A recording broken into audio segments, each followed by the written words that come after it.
The Chinese data center space is expected to add $1.2 billion in revenues on a yearly basis until the end of this decade. To talk to us through the market, I've got here Tom Wong, Executive Director of OneAsia, one of the Chinese providers currently active in the country.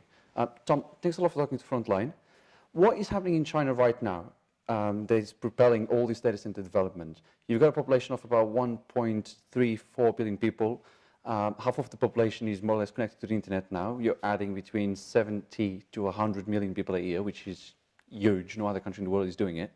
How is this all getting the data center market going, built on telecommunications? Okay, well, let's look at some numbers for the data center market in China.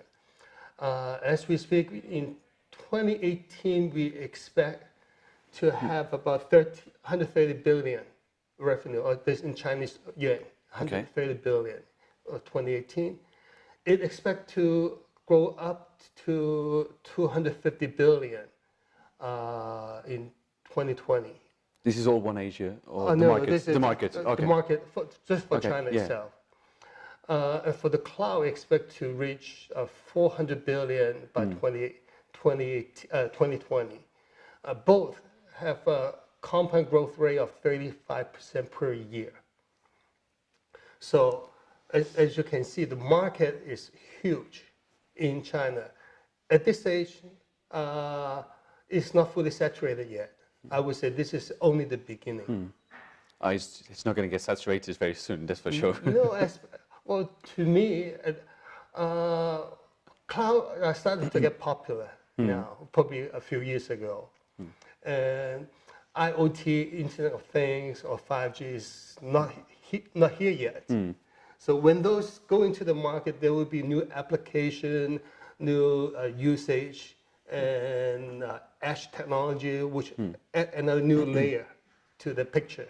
Okay, but what do you think has propelled all this development? For example, I know President Xi Jinping is very strong when it comes to technology. He's built a massive internet sort of program, billions and billions of dollars to be spent on making sure that China keeps ahead with the internet. What's propelling all this development and this boom that's going to deliver those sort of financials, those $400 billion in revenues? I would say the demand. And the government are trying to push the demand. Okay, they force the telco to double or triple the capacity of the bandwidth while lowering the cost. So which means it's a massive bandwidth available to the public so that they can use it for other applications. The government is trying to give incentive for people to be creative. Here's the network, use it to make whatever application be creative. Okay, and do you reckon that would also open China a little bit more to get more foreigners coming in and then you work together? For example, one of the things I came across the other day was that someone was saying the Silicon Valley, for example, has a lot of people working in there from all over the world, so they don't look at where the person is from. Do you think China will need a little bit more as well, or you think? Yes, I would say as announced a statement by President Xi, the welcome foreign investment going into China for telecommunication, data center, and cloud, as long as go by the Chinese rules, the regulation. So last year is a big breakthrough. They have granted a data center IDC license for a JV between NTT and the local company. It's a 50-50%. This is a big breakthrough. Okay. It happened in 2017. Okay, that's okay. I didn't know that. When you look at the markets, actually picking up on that, do you think that's going to drive more business to come through as well? Because some of the businesses I've spoken to over the last few months, they'll say we're not very sure about not being the majority shareholders. But now that's actually that breakthrough was made with 50-50. Do you think that will drive some of the big players like the Equinixes, the digital realties? Equinix is already in China. Yes. But okay, let's talk about how foreign operators operate in China nowadays. Before they can have any share. Normally, what they need is someone has a license. Okay, the one who owns the infrastructure For example, if I own the building, I have massive mega power with generator backup and UPSs. I don't need IDC license. Okay. Because I own the infrastructure. I'm not operating. I'm just leasing the infrastructure to someone who has the IDC license. Okay. Okay. So before you get the IDC license, the most you can do is just like a real estate provider. You provide space and power and cooling and security. But you cannot sign any customer with a rack or a space, just at the entire building or section of the building. And how other people do is they invest on the building, they partner with someone with a license to sign a customer, and then majority of whatever the revenue are back to that real estate provider. Okay. And when it comes to OneAsia, you got 10 data centers now, 10 operational data centers. What's the plan here? Are you going to expand more? Are you going to build more data centers in or out of China? So what's the future holding for you? We mainly focus in Asia. As we all know that within the Asia, China has the fastest growth. So in a way that we have make our focus into China. And at this moment, we are focusing Nantong and Hong Kong. The reason for Hong Kong is because a lot of foreign companies, when they go into China, they first want to go through Hong Kong. Go through Hong Kong as a stepping stone to see how the system works. Besides, Hong Kong is a very good legal system, comprehensive legal system. And for China part, we invest heavily on Nantong area. Okay. Why Nantong? We also have data center, operate data center in Shanghai. Because operating data center in Tier 1 city are getting tougher and tougher.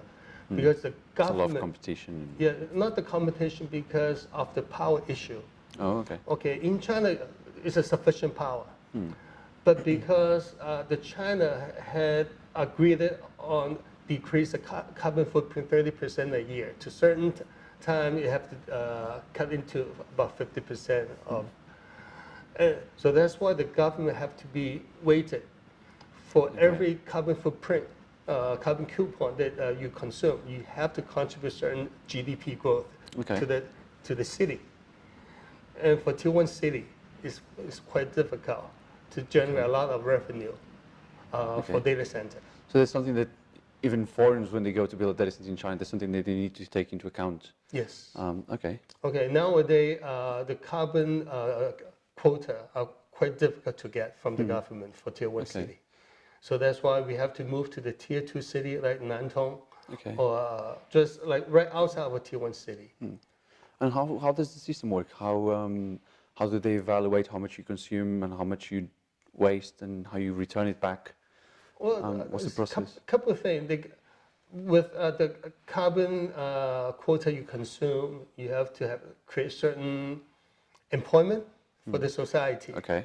And we all know that data center or cloud. It doesn't take a lot of people.